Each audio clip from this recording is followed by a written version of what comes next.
My name is Maxine, and at 28, I stood in my penthouse office overlooking Manhattan staring at a text from my father after 5 years of complete silence.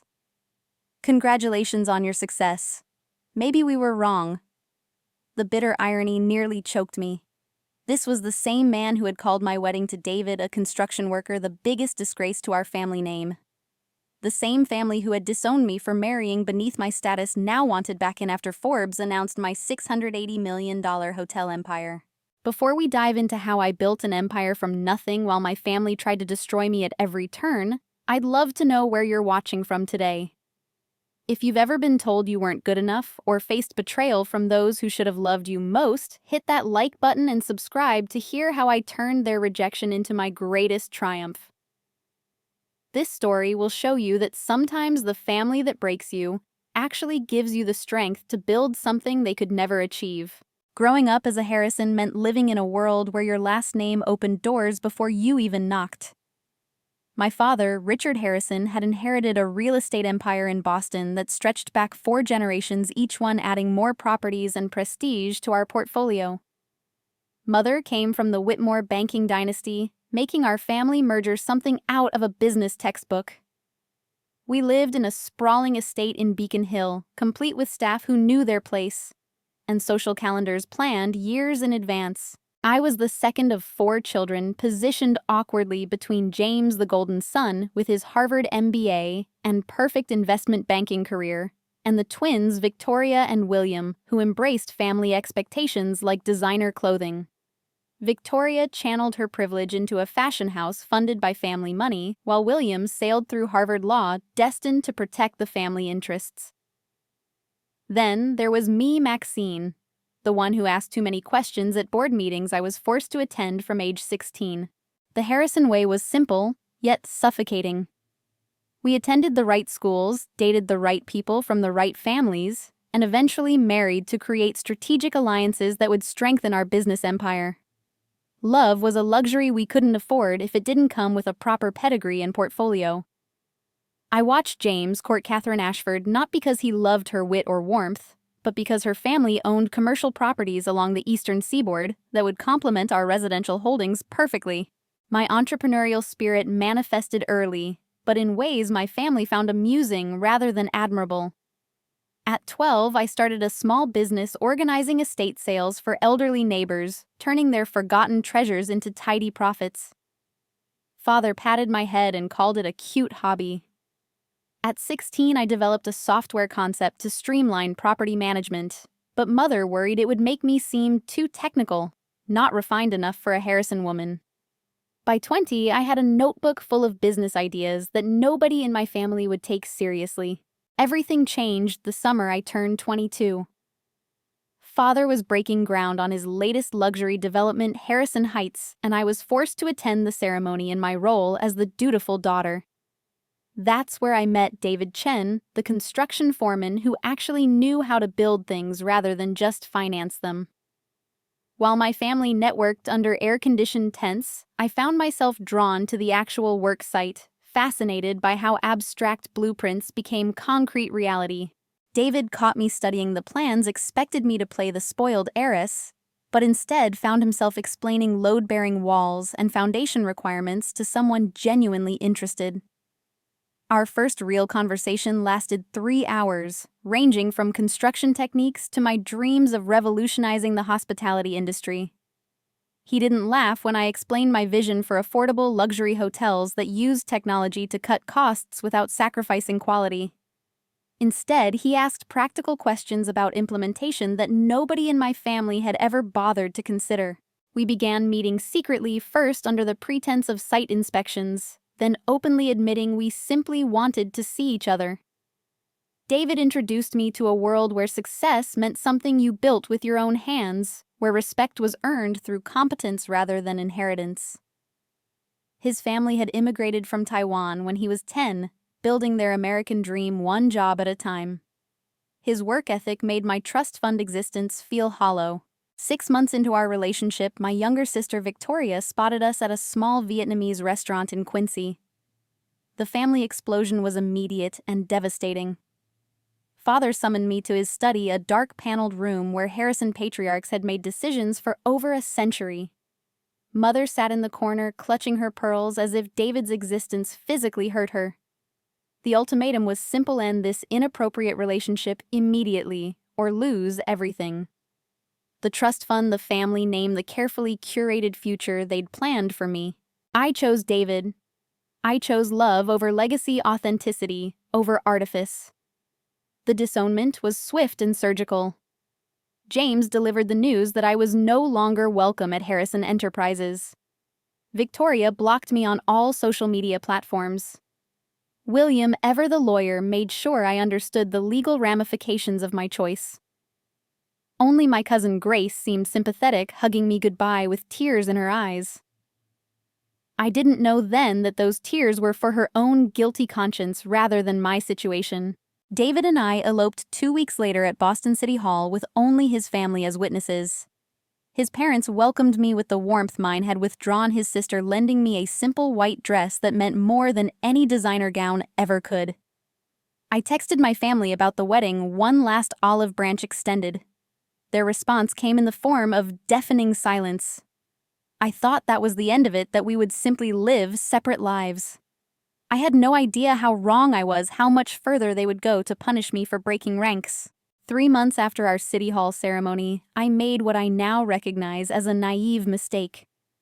Despite everything, I still believed in family, still hoped that time might soften their hearts. David and I planned a small reception at a charming vineyard in the Berkshires. Nothing ostentatious, just a chance to celebrate with the people who mattered. I sent invitations to every Harrison, each one carefully worded to extend an olive branch without begging. Most were ignored, but cousin Grace RSVP'd yes, giving me hope that at least one family member might bridge the gap between my old life and my new one. The September afternoon was perfect, golden light filtering through grapevines as David's extended family mixed with our small circle of friends. His grandmother had prepared traditional Taiwanese dishes alongside American favorites, creating a fusion that represented our union perfectly. I wore a simple cream dress I'd bought off the rack, feeling more beautiful than I ever had in the designer gowns of my former life. Grace arrived early, embracing me warmly and admiring the rustic decorations we'd assembled ourselves. We were halfway through dinner when the nightmare began. A convoy of black luxury cars pulled up to the venue, and my entire immediate family emerged like an invading army. Father led the charge, his face purple with rage, while Mother followed in a cloud of Chanel and disapproval. James looked around with undisguised contempt. Victoria was already taking photos, presumably to mock on social media later, and William carried what I recognized as legal documents. Even grandmother Eleanor had made the journey, her presence indicating just how seriously the family took this betrayal. The venue's owner tried to intercept them, but Father simply threw money at the problem, as he always did. They stormed into our reception like avenging angels, bringing conversations to a crashing halt. David's family, unaccustomed to such displays of wealth and cruelty, sat frozen as the Harrisons took over the space. Father's first words still echo in my nightmares. "So this is the barn where my daughter chose to disgrace our name." Mother's performance was worthy of Broadway. She collapsed into a chair, fanning herself dramatically while lamenting loud enough for everyone to hear about how I'd thrown away everything they'd given me for this shabby imitation of a wedding. She pointed at the homemade decorations with visible disgust, questioned the safety of the food, and asked David's mother if she even spoke English. The casual racism wrapped in concern made my stomach turn. James took a different approach, pulling out his phone to calculate aloud how much money I was losing every day by being cut off from the family trust. He made sure David heard every word, painting him as a gold digger who'd trapped me in poverty. Victoria circled the venue like a vulture, her camera phone capturing every detail she found lacking. I heard her telling someone on the phone about the cash bar and boxed wine, her voice dripping with malicious glee. But it was William who delivered the cruelest blow. He approached our table with a stack of papers, serving me like a common defendant. The documents were comprehensive removal from the family will, cessation of all financial connections, and most painfully, a restraining order preventing me from coming within 500 feet of any Harrison property. He'd even included papers for David to sign suggesting an annulment with a small payoff. The insult to both of us was breathtaking. Grandmother Eleanor hadn't spoken yet, but her presence was felt like a storm system. When she finally stood, the entire room fell silent. At 91, she commanded respect through sheer force of will. She walked slowly to where David and I sat, studied us with eyes that had seen the rise and fall of empires. Her verdict was delivered in a voice that brooked no argument. Maxine Harrison died today. This creature wearing her face is no granddaughter of mine.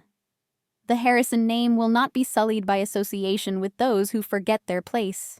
The security cameras captured everything that happened next. Father overturning our gift table, scattering the modest presents from David's family.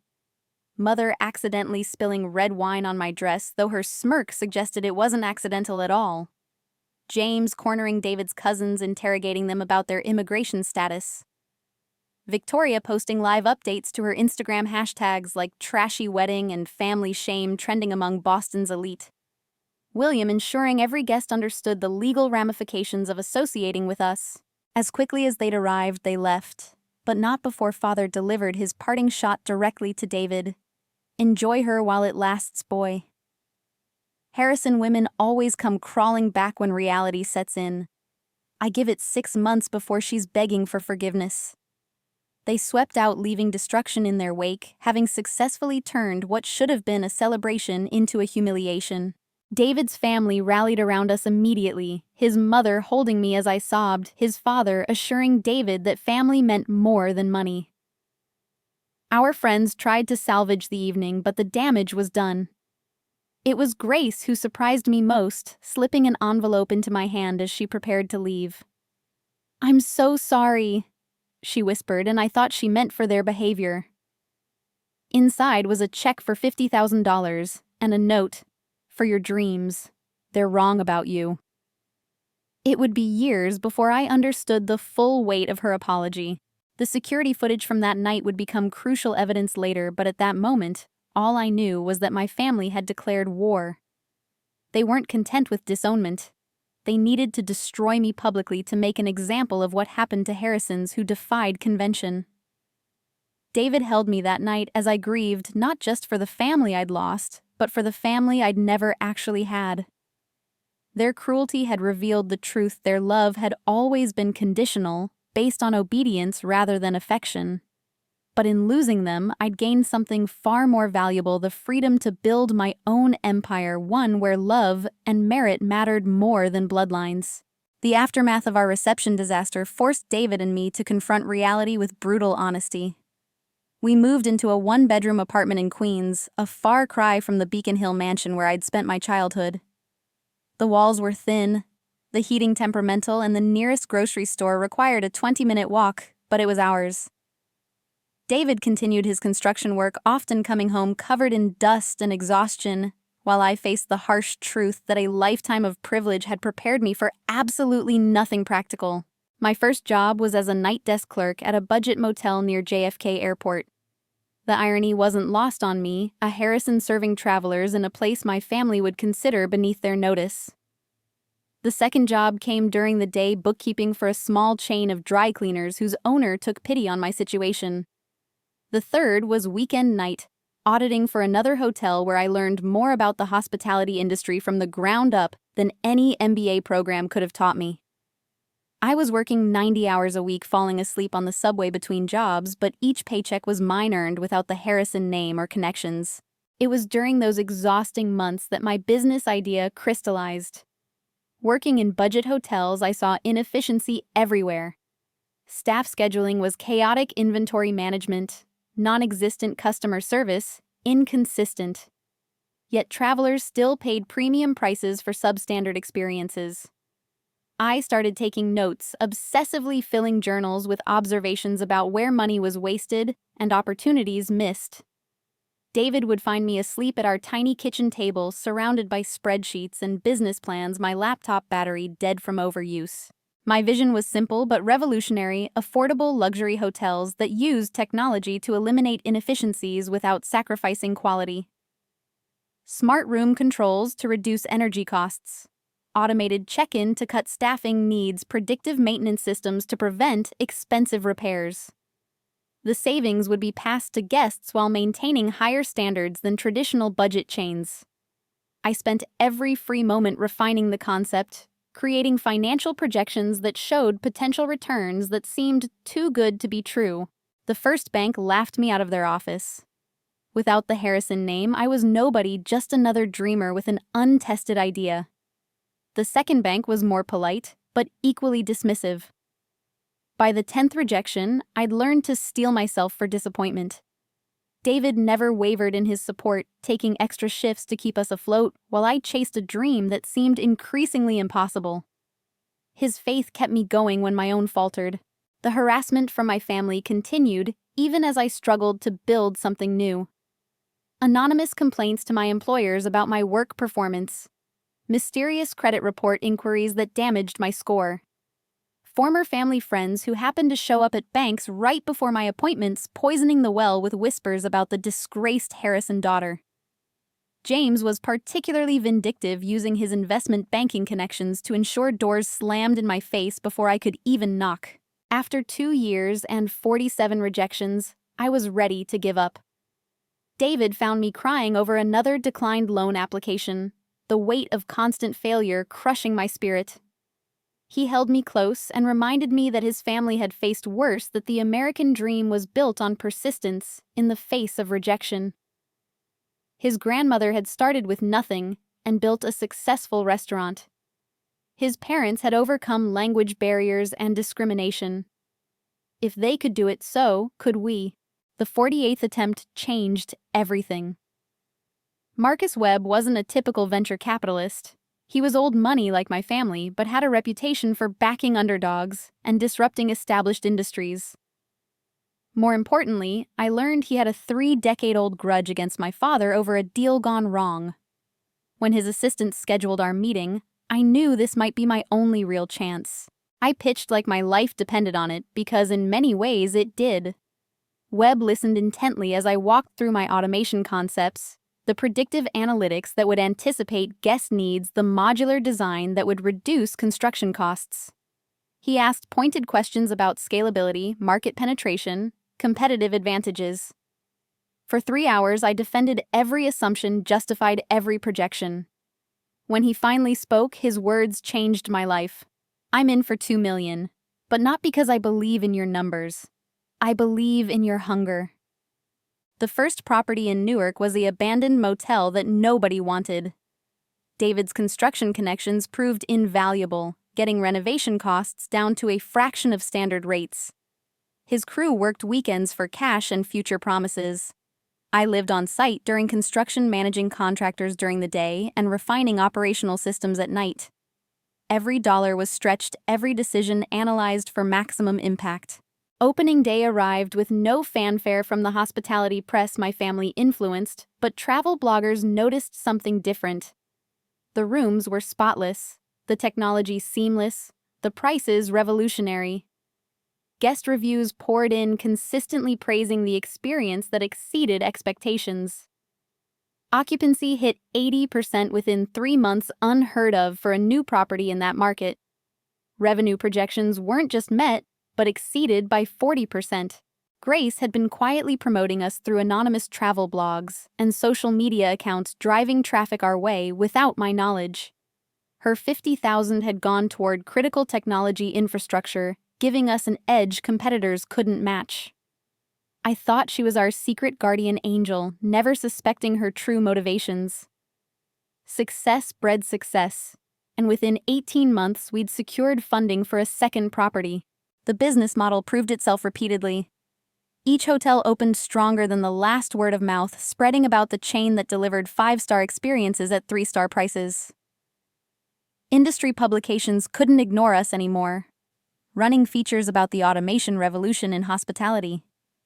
Awards followed innovation recognitions that established players had monopolized for decades.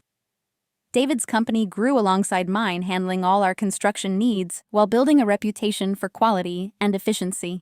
But with visibility came vulnerability. My family had been content to let me fail in obscurity, but success was something they couldn't tolerate.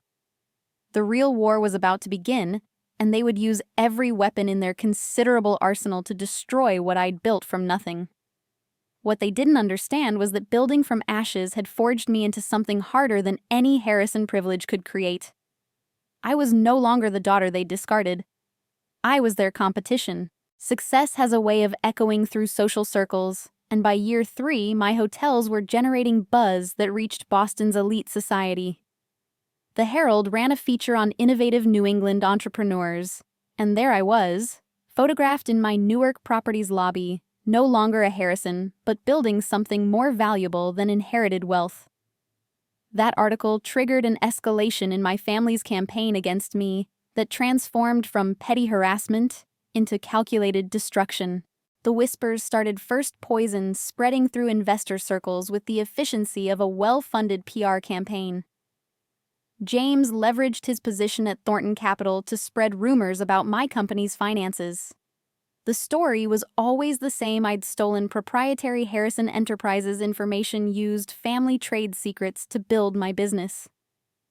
Complete fabrication, but in Boston's old money circles, a Harrison's word carried weight even when that Harrison was lying through his professionally whitened teeth. Father's first direct attack came disguised as a legitimate business move. He attempted to purchase the building housing our third hotel in Providence, planning to evict us and destroy 2 years of renovations. The seller, tempted by an offer 30% above market value, nearly succumbed before Webb intervened with a matching bid and a reminder about tortious interference. But Father's message was clear: he had resources I couldn't match, and the willingness to use them vindictively. The private investigator they hired wasn't subtle, probably by design. David noticed him first, the same man appearing at job sites, lurking outside our apartment, photographing us during rare dinner dates. We learned to spot their rotating cast of surveillance, understanding they wanted us paranoid as much as they wanted information. Every business meeting felt watched, every new partnership scrutinized for vulnerabilities they could exploit. Victoria's social media warfare might have seemed trivial compared to financial attacks, but death by 1,000 cuts still kills. She created dozens of fake accounts flooding our review sites with 1-star ratings and fabricated horror stories. Bedbugs that didn't exist, assaults that never happened, racist staff members who were figments of her malicious imagination. Each lie required hours to dispute resources diverted from growth to reputation management. Her fashion industry connections amplified the damage, influencers suddenly canceling partnerships without explanation. William's legal assault was more sophisticated. Frivolous lawsuits arrived weekly, each one requiring expensive responses, even when obviously baseless. Patent infringement claims on technology we'd developed independently. Trademark disputes over names that bore no resemblance to Harrison properties. Employment law violations backed by employees who'd never worked for us. He knew none would succeed, but success wasn't the point. Bleeding us through legal fees was. Mother's weapon was social assassination. She leveraged her charity board positions to spread concern about my mental stability. The story evolved, with each telling I'd had a breakdown was bipolar, had addiction issues that made me unreliable. When we sought partnerships with established chains, they'd mysteriously lose interest after charity galas where Mother held court. Her tears were particularly effective, the devastated mother mourning a daughter lost to mental illness and poor choices. The cruelest betrayal came from cousin Grace, whose support I'd treasured as the only family light in absolute darkness. Marcus Webb called me directly unusual for a man who preferred lawyers as intermediaries. Someone had been feeding our competitors inside information, expansion plans, financial projections, vendor negotiations. Deals fell through when rivals swooped in with perfectly timed counteroffers. Properties we'd scouted secretly hit the market with buyers already lined up. Installing security cameras in our offices felt paranoid until they caught Grace downloading files during a friendly visit. The confrontation broke something inside me. She sat in my office, caught literally red-handed, still maintaining the facade of caring cousin. The truth was uglier than simple greed. My family had promised her a senior position at Harrison Enterprises, a corner office, in exchange for playing the long game. Every kindness had been calculated that $50,000 in investment in my trust rather than my dreams. Her confession revealed the depth of their planning. She'd been assigned to me before I'd even met David Insurance in case I strayed from the family path. The wedding gift was meant to keep her close as my only ally. She'd reported every success, every setback, every moment of vulnerability back to Mission Control in Beacon Hill. The travel blog promotion had been real, but strategic, designed to maintain cover while gathering intelligence. David's construction company suffered collateral damage as Harrison influence spread through Boston's building community. Contracts mysteriously went to competitors. Suppliers demanded cash up front. Inspection delays became routine, adding weeks to every project. His crews faced harassment, immigration services receiving anonymous tips about documentation that was completely legal. The stress showed in his shoulders, the way he held his jaw tight during dinner conversations that avoided discussing the obvious. The financial stranglehold tightened when 3 major investors pulled out simultaneously, citing vague concerns about company stability. Our credit lines came under review despite perfect payment histories. Insurance premiums doubled without explanation. Every growth initiative faced mysterious obstacles that traced back to Harrison interference. We were succeeding despite their efforts, but each victory cost more than it should have. The lowest point came when grandmother Eleanor's lawyers contacted me about a trust fund technicality. Apparently, my mere existence still entitled me to a small educational fund established by my great-grandmother, one Eleanor couldn't legally dissolve. They offered a buyout $3 million to sign away any future claims, and crucially change my legal name to remove Harrison entirely. The money would solve immediate problems, give us breathing room. David saw my temptation and simply said, "They want to erase you. Don't let them." I refused their blood money, keeping my name as a daily reminder of what I'd overcome. But the cost was immediate. 2 properties in development faced sudden permit issues. A completed hotel in Worcester dealt with coordinated health department complaints. Webb warned me his partners were getting nervous, that even his support had limits. The family war of attrition was working death by 1,000 legal cuts, bleeding us toward bankruptcy. Late one night, reviewing legal bills that exceeded our monthly profits, I found David staring at his laptop with an expression I'd never seen before. He'd been researching something, browser tabs full of Boston Society pages and business registries. "Your brother James," he said quietly. "I think he's been stealing from your family's company. These numbers don't add up." In trying to destroy me, they'd exposed their own vulnerabilities. The hunter was about to become hunted.